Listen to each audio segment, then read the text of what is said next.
Kia ora whānau, welcome to the Pocket Coach Podcast. I'm your host, Kieran Headley. Today we got the opportunity to interview Psychologist Stephanie, in other words, Dr. Stephanie Carinia. Now, she's an incredible and studied doctor in psychology. In fact, various other therapies as well that coincide and really are in synchronicity with a lot of the work that she's done in psychology. So she's able to give us various insights that you might not hear from a traditional psychologist, which is really fantastic. So we got the opportunity to speak on romantic relationships and how codependency as well as narcissism can come into these relationships, what we can do about those when they arise, not just within us, but also within our partner, and how we can start to heal from these tendencies and how we can develop stability within our lives. So I found this incredibly insightful because Dr. Stephanie has helped me immensely in my own life. And we did have her on this podcast before. She was in the top 3 of all downloads of all time in this podcast. So I absolutely had to have her back on. Now, we did a episode already with her, which was on the inner child. I'd highly suggest listening to that first if you haven't already, before listening to this, because this will be a great flow on from that episode too. So enjoy. So as always, guys, welcome back. Now with Psychologist Stephanie, Dr. Stephanie, in fact, clinical psychologist, specializes in various things, including cognitive-based therapy, eye movement desensitization reprocessing, MBT. I still forget what that is, so please remind me. Mentalization-based treatment. Mentalization-based treatment. Yeah. I love that. Yeah. I love that. I tried doing a Google earlier, but it kept coming up with trying to. I'll do it now because it came up with a recommendation, which was something different to MBT. Yeah, okay, it's coming up now, which is great. Oh no, it's coming up now, which is good. Okay, but it came up with like a DLR theory. I don't know, some weird thing. But anyway, so there's that, and then there's also schema therapy and psychodynamic therapy as well. Plus, as you guys will know if you listen to the first episode with Stephanie, or rather, I should say, the most recent episode, I should say.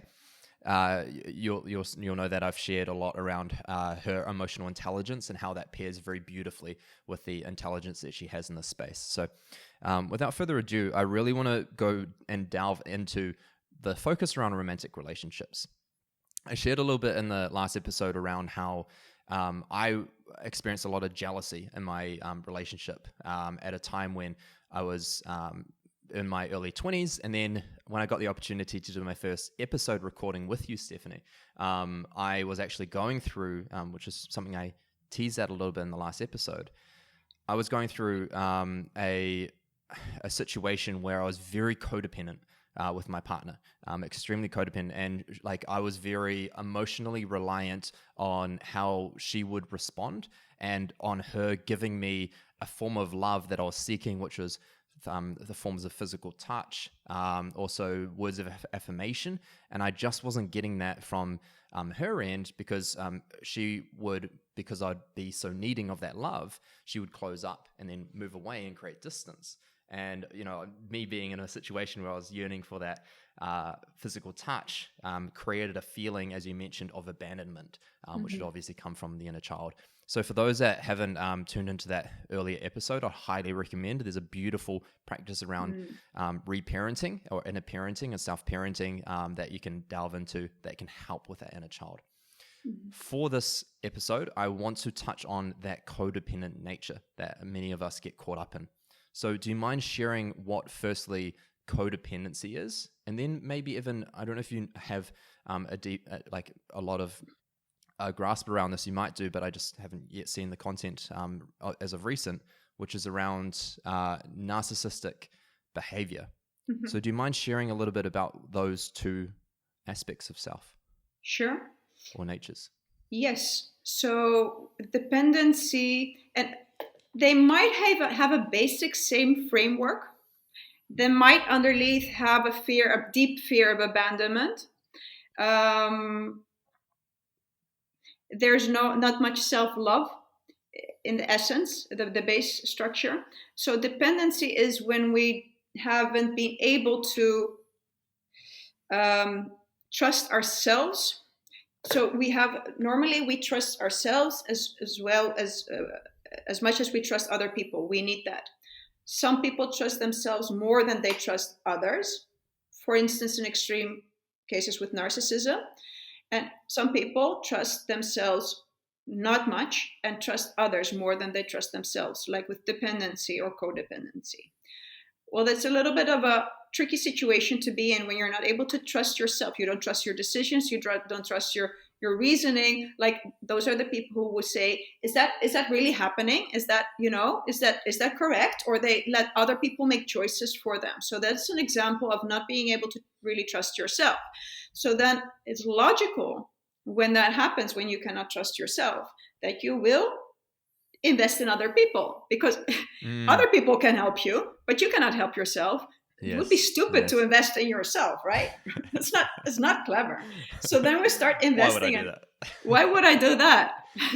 It won't pay off because my experience has shown that I cannot trust myself. I don't have my own back. Yes. I'm getting into bad situations. I'm sabotaging myself. So you know what? I'm going to invest in other people. So these people are focused on other people. What are they thinking? Can I make them happy? How can I, in the end, also manipulate them? It's not meant in a bad way, but we need to, because our life depends on them. So I need to manipulate them to get what I need. I just want to pause on that point, Stephanie, because I think this is really important that you mentioned that. Mm-hmm. I think there's, from my experience, from the work that I've done with some clients of mine as well, and from my experience with myself, mm-hmm. there's been a really evident, I guess, tendency of people self-sabotaging around the idea if manipulation was to occur, or even suppressing the idea that was even existing in the self at all, because there's such like a taboo, or like such a taboo idea around that narcissistic nature of like, I guess, as you could say, or even codependent nature of manipulating. Like no one wants to be a manipulator, so they don't want to identify with that. And I can relate to that. Yeah. So therefore I'm just going to pretend that's not me, but then I don't address that tendency at all. I know that's not a very healthy thing, right? Mm-hmm. Yeah. So I think that's a really brilliant thing to mention, which is, it is a needed, conditioned, and nature that we're using as a way of survival, of getting the love that we're requiring. Absolutely, yeah. So that means normally we won't need to manipulate someone if we're able to meet our own needs. Yeah, so the manipulating is basically surviving, because we when we don't feel that we're able to take care of ourselves, we're not able to deal with the triggers, then we will need to manipulate the other person, and that goes the other way around too. That's why the abuser needs to control the victim. Yes. In the end, it's controlling, manipulating. So in a way, the dependent, the codependent, and the narcissist, as we call it, do the same thing. They control each other. Yes. So but the dependent has a different reason. Yes. Why is it that I guess someone with more of a narcissistic tendency and someone with a more codependent tendency, why do they seem to sort of come together a lot? Why is it that it's less narcissistic and codependent? From what I've seen, question. Anyway. So the codependent, especially when they grew up in a codependent environment in which they felt conditionally accepted. I'm only loved when I do what you want me to, and as soon as I have needs of my own, my parent is not interested in me anymore. I get ignored, shamed, but as soon as I take care of them, or I'm there for them, then they love me again. So then this person is seen for what they are, what they provide, not for who they are. So these people are not seen for who they are, no self-acceptance. A narcissist won't be able to see you. They will see what they want to see. So they're not. When you're in a relationship with narcissists, they don't have that ability. So it feels safe. And a narcissist will also, do the love bombing. So they will. I've seen people talk about this. So the codependent, because they have a huge abandonment wound, emotional deprivation wound, they haven't feel seen or loved, cared for, they have a big deprivation, big wound. Normally, when you get it with a healthy adult, dating with a healthy adult, they will just provide you genuine love, genuine care. But when we have this healing fantasy, we don't want the normal love. We want the parent to take care of us. We want to Right. be healed. So we have the normal, perhaps, need, but mainly the healing fantasy.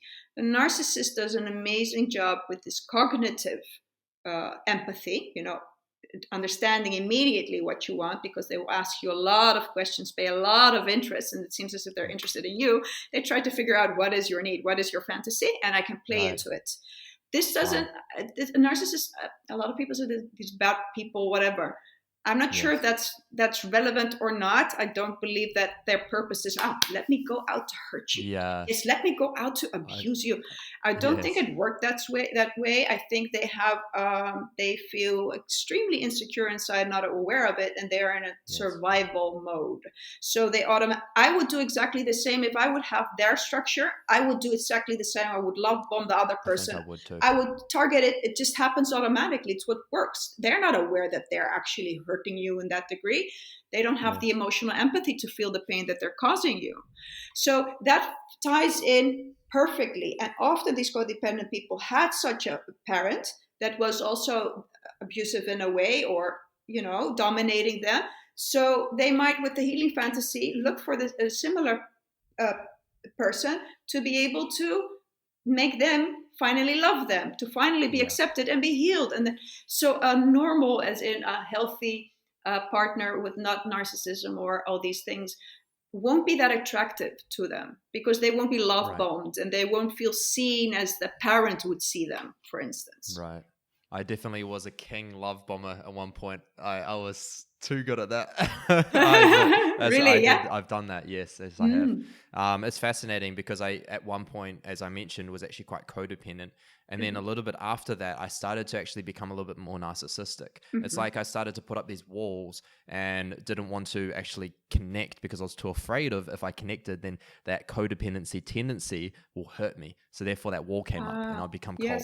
And what ended up happening was I actually ended up, of course, hurting the person. And I didn't want that. I'm like, I felt horrible, right? It wasn't even my intention, but to your point, it was a behavior that was happening out of like this sort of survival need for love that I wasn't even aware of, these sort of underlying aspects that were going on with self in terms of that sort of narcissistic behavior.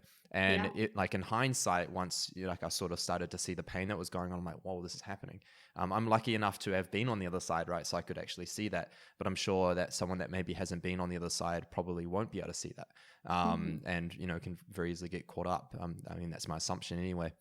But, so it's beautiful that you're mentioning this, because what you're describing is that you're able to be, that you've shut it down to a degree, but you're also able to be vulnerable.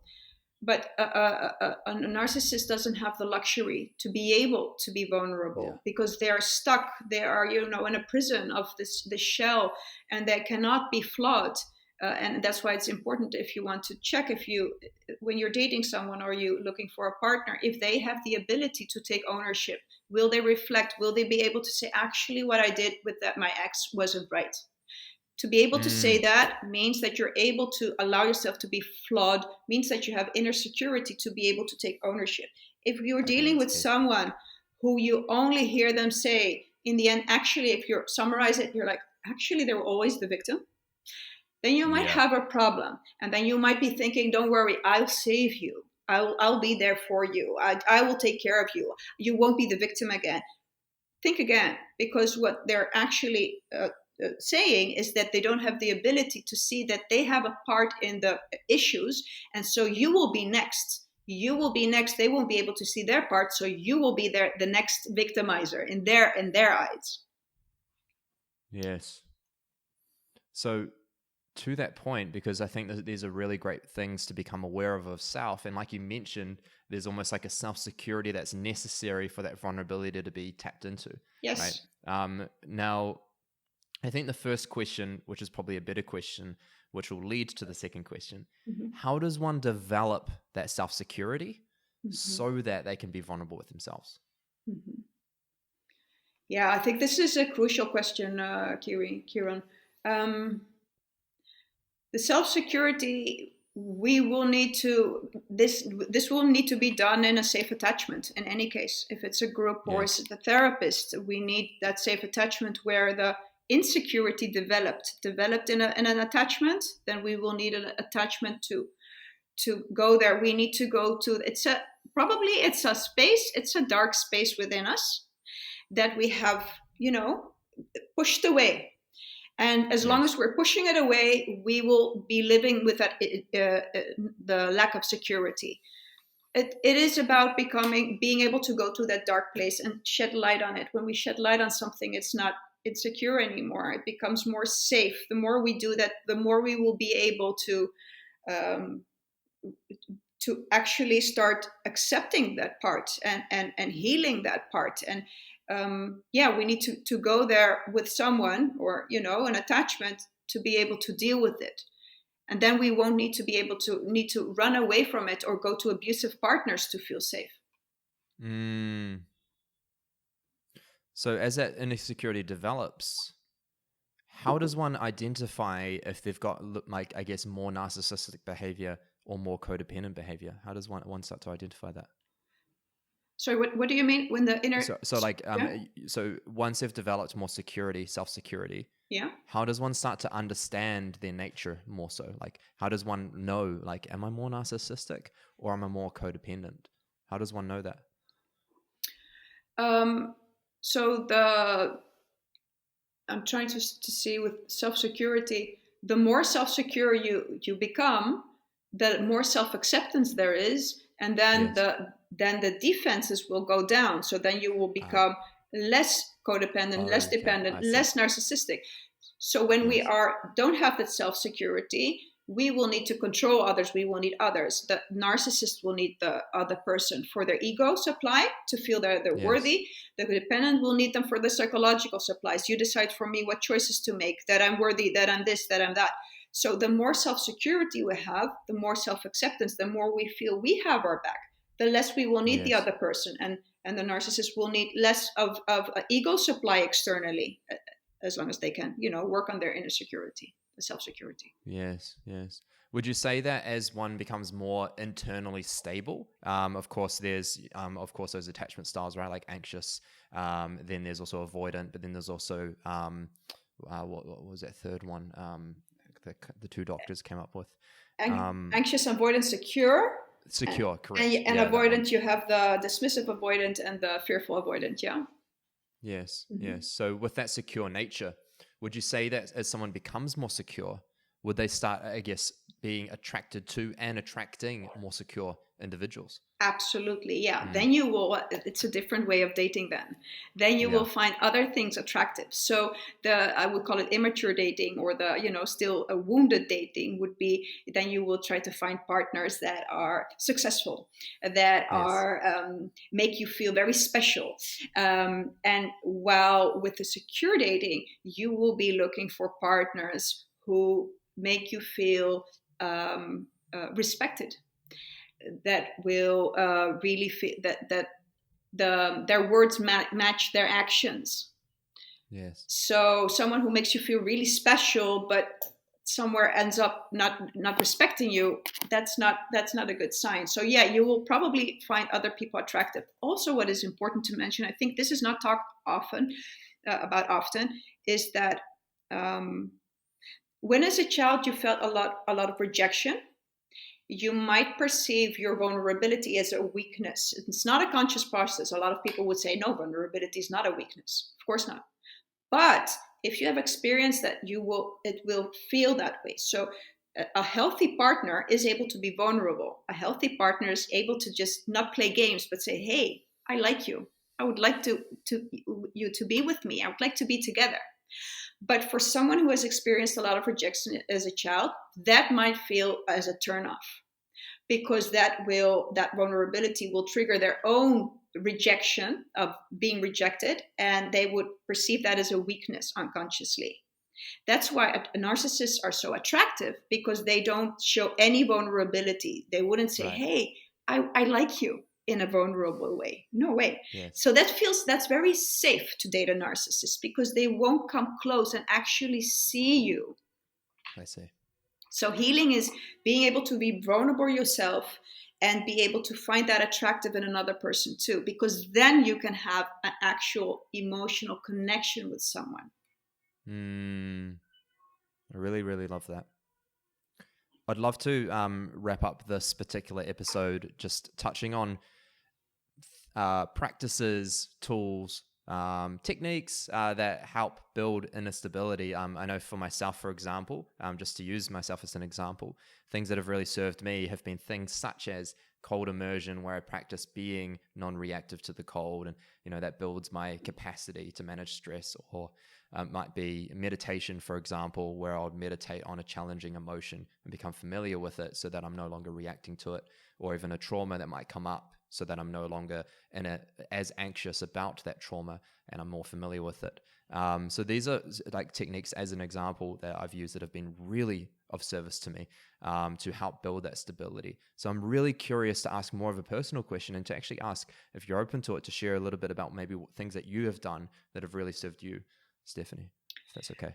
Yeah, let's see. What I've done is I've done therapy. I've done quite some therapy to be able to get to know me. Yes, I hear there's many practices, the things that you describe, and journaling, which helps a lot of people, and I think it's great. I think there's so many methods, and for me, it's been therapy basically, and just getting the self-awareness, being more vulnerable. Yes, I think for me that has worked. Yeah. Yes. I think that's actually that's a brilliant point, because I know, especially in a place such as, for example, New Zealand, where I'm from, hence the accent, I noticed that particularly with guys, there is a high level of taboo around the idea of getting therapy, especially in Australia as well. This is a great example. I know New Zealand and Australia somewhere in the sort of top 5 to 10 for male suicides between the age of 17 and 24. It's because of the rugby nature that we have. Like a lot of guys play rugby, and people, like men, want to be strong, and this is how I was once upon a time. Exactly. Macho, yes. So there's like the idea of like a man getting therapy, like oh, come on, bro, don't be soft. That's sort of like the idea, or like, oh, I should be all right. Yeah, so that's actually their own fear of vulnerability talking, right? Yes. Yes, I definitely see that. I definitely see that in hindsight. But what's beautiful in having these conversations and bringing them to light, whether it be a male or female talking about it, is just bringing a bit more normality to that step forward into something like therapy, which is so important. And because it's something that I guess is it's almost like encouraged that we should just have it figured out, and I really don't think that that's the case at all. I know for myself anyway, I can only speak for myself, but I'm sure for many people as well. That's why I guess that a lot of people are so fascinated by your content, because at the end of the day, we're still figuring it out. So I think this is a great conversation to have around. And I think also that many people don't realize that many people are working to achieve a lot of things, not realizing that inside, if you do inner world, there is so much, there's a whole treasure inside of us. We're looking for success, we're looking for this, we're looking for that. People underestimate how much inner peace and happiness we can find if we go inward. So it's I think therapy is not a necessity, as in necessity from that perspective. I think it's a luxury. So it's a luxury. Yes. Yeah, you get a higher quality of life. It's up to you. Do you want to buy a car, another car, or do you want to, feel better from the inside? Yeah, totally. I mean, that car will get me to feel good maybe for a week, and then I get used to it, and then all my problems come back. Yes. Guilty. I've done that many times, not with a car, but with other things. Yeah. Anyway, with that being said, thank you guys for tuning in. This was a great episode. Really enjoyed this one, and we'll delve into the Q&A, and we'll get raw and we'll get real with you guys. I'm excited. So we will end this here. And thanks for tuning in. Honestly, Dr. Stephanie is absolutely incredible. I would highly suggest following her on Instagram. She does amazing content. She's very consistent with it as well. It's just Psychologist Stephanie. You can find that information in the description of this episode. And you can also visit her website, psychologiststephanie.com. She's got some great information up there as well. But also you can find ways that you can work with her there on a website, which I'd highly suggest if you resonated with the things she shared. So please make sure you share this episode if you got a lot out of it, just as I did. Hence why I'm sharing it, not just because I did it. I'm a bit biased there, I admit. And be sure to subscribe because we have more from Dr. Stephanie coming soon, which I'm excited to share with you guys. So with that being said, ciao!